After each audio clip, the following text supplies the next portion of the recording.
Welcome to a new video in my home automation series, and I received a new product from Sensereo, and this time this is a smoke and the CO2 alarm. The exact model is the MSC-1, and it looks like a regular CO2 or smoke alarm. Probably the only big addition here that it has a screen as well, and you can actually see the CO2 level in parts per million on the screen. So at the moment it is 0.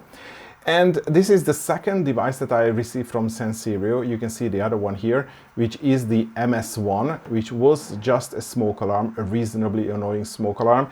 But to be honest, this is not the only reasonably annoying alarm from their lineup, because I tested the test function on this, and this is reasonably annoying as well.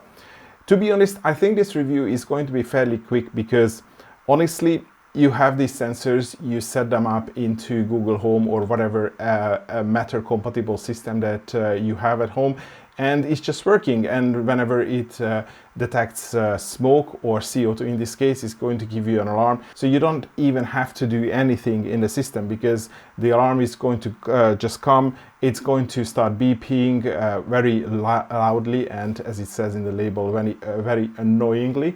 And also you would get a notification on your phone. But in addition, you can also set up some automation.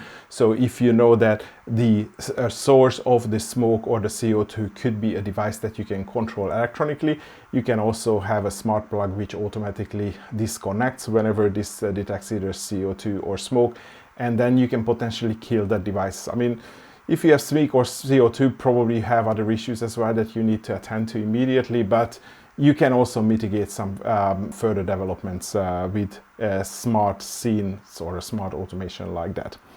This device, well, I already said and probably seen it on the box, it's Matter compatible, and this is a Matter Thread device. And I thought this is going to be my first Matter Thread device, but I realized that the MS1 was also Matter Thread compatible. Matter can operate through Wi-Fi and Thread, and to be honest, I think all my Matter compatible devices, smart plugs, bulbs, switches that I reviewed on this channel, they were all Matter over Wi-Fi, so they still communicate with the hub, let's say a Google hub, or with the Apple hub or Amazon hub using Wi-Fi, but this uses Thread. So this is a similar radio technology like Zigbee, that it just communicates alongside Wi-Fi, so it doesn't congest your Wi-Fi network. It's not an additional device that your router needs to handle, and also it can create its own mesh network. So if you have this device, let's say close to the router, and then you buy a second smoke sensor which is going to be further away, which would be outside the range of the router, it can communicate through the device which is closer, so they can create an extended network in your home. Because it's Matter compatible, it is compatible obviously with all Matter compatible base systems like Apple Home here, that you can see on the box here, but I'm using Google Home, so I will be doing all the testing and the demonstration in Google Home, but it should work pretty much entirely the same way in other ecosystems as well. Let's look at the device first of all, and since I have the MS1 here, I'm just going to put this next to it so you have a comparison. I mean, just like a usual smoke detector, it's sort of like this donut round shape. The additional thing on this is that it has an LCD screen which is going to show you the CO2 concentration in parts per million, which is 0 at the moment. And I'm not really sure how I would be able to test either smoke or CO2. So I did a very small test where I put a candle and the unit under a glass, I think it was a salad bowl. And obviously then under the salad bowl, the candle suffocates, and because it causes an incomplete burn as the oxygen is slowly depleted under the bowl, I thought it's going to create a lot of CO2, but it didn't create a lot of CO2. I have seen this going up to like 82 parts per million, which is not enough to immediately start the alarm. And also it didn't create an awful lot of smoke in order to create an alarm. So it was showing a value, but then everything was silent because it was just under the threshold. So it didn't make an annoying noise as I would expect. It would definitely make an annoying noise. I have tested it once you press the test button here on the top. For this unit, you also get a ring light here, and in the normal operation, that's going to flash a green light every 60 seconds.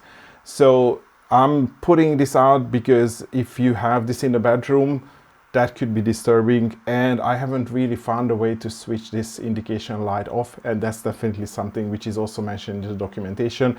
I just caught it when I was checking this under the bowl, and it did like a green flash, and I didn't understand what this is. So there is a once in a minute audio visual feedback from this device that doesn't, this device doesn't have that.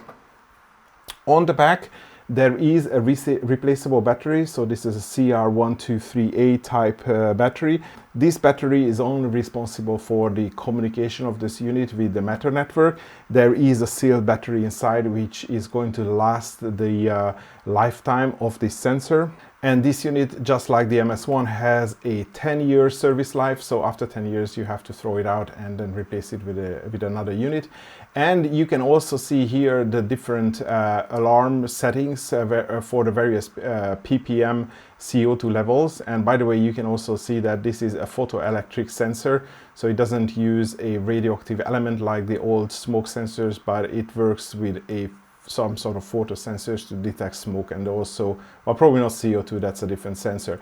But as you can see, as I said, I had a reading up to 82, and because it's between 15 and 100 ppm, the alarms would only be within 90 minutes.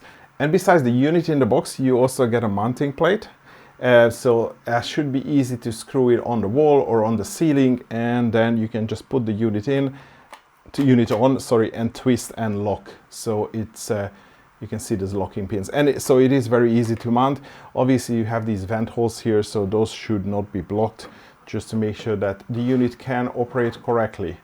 And we are waiting for the focus. Now we have a focus, and we also have a couple of mounting screws and a user manual, which I think it's quite extensive. Again, it talks about the various elements of the design, how you can get the replaceable battery, where you can find the QR code which you need to scan in order to add it as a new Matter device.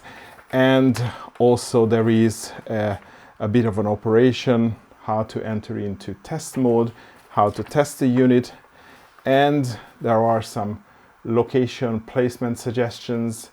There is more suggestions where not to place the unit, where the reading might not be correct. So definitely read the documentation before you do the installation, just to make sure that the unit is operating correctly and it's going to alarm whenever it detects smoke or CO2. And there is a documentation on the different LED signals, and you can see on the very first top row it says standby mode, green flashes every 60 seconds. And this is the normal monitoring mode. So that's the flashing thingy that I was talking right in the beginning. And you have a couple of more different flash types and troubleshooting ideas and what you can do. So again, fairly extensive documentation. It's going to have everything that you need. So probably keep this somewhere if you install the unit, because it has a 10-year service life, so this is going to be with you for a long time. And once you start receiving some alerts or some patterns, then you need the documentation to refer back to. Okay, so let's see how it works in the Google Home ecosystem. And I already paired a device and I put it into my storage room, because that's where the gas boiler is. And yeah, you can see it here. And by the way, everything is explained in the user manual, but there is a button here. So on-off button, you have to flick it up into this up position, well, basically this position, to turn the unit on. You can see on-off. And that would automatically get it into pairing mode, so you will see a green flash in this indicator. But if it doesn't do that, and if you need to get into pairing mode again, you have to hold on to this test button. So keep pressing it until you hear 3 beeps, and then you release, and then it will get into pairing mode. So once you pair it to the Google Home and most probably to any Matter system like Apple, Amazon, you will see these screens here. So it just says everything is okay, there is a good hardware status, and there is a good battery. So the device is up and running, and obviously we will receive notification if this device notices either smoke or a high level of CO2. And that's pretty much it. This is all you need to do. But if you want to do some additional automation, then okay, you can do some additional thing. As I said in the beginning of the video, let's say you know that the smoke could be coming from a device that you can turn off by, let's say, a smart plug, then you can create an automation. So if I go to plus and an automation and a starter and a device, and I just need to find the storage room, which is probably going to be at the back. Yep, so CO2 alarm, and we have a couple of different things that we can create an alert on. So we can create alert on the charge level. So this is the battery level. We can create an alert on either smoke alarm or a CO2 alarm. And we have other things as well, but most probably we are just going to use the smoke alarm and the CO2 alarm. So you can even create different automations based on whether a smoke or a CO2 is detected. Again, this could be coming from different devices in the same room where the sensor is located. It's really up to your scenario.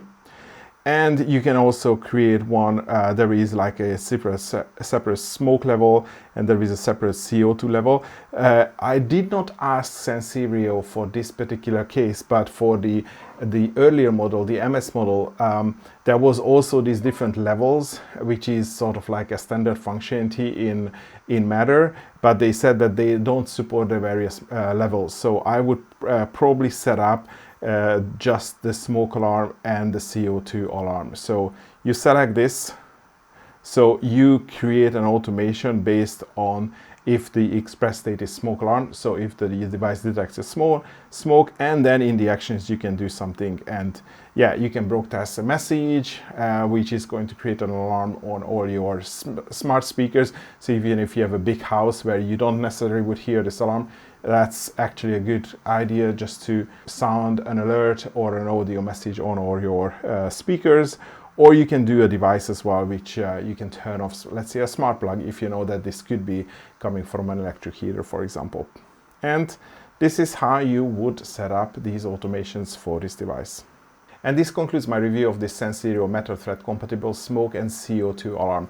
If you are interested in this product, there is going to be purchasing links in the video description. If you only need a smoke sensor, which is the MS-1 that I reviewed previously, you will find the link to that in the cards as well. And again, on that, it has the purchasing links as well. So I think that should be all for today. Thanks for watching, and hopefully see you in the next one.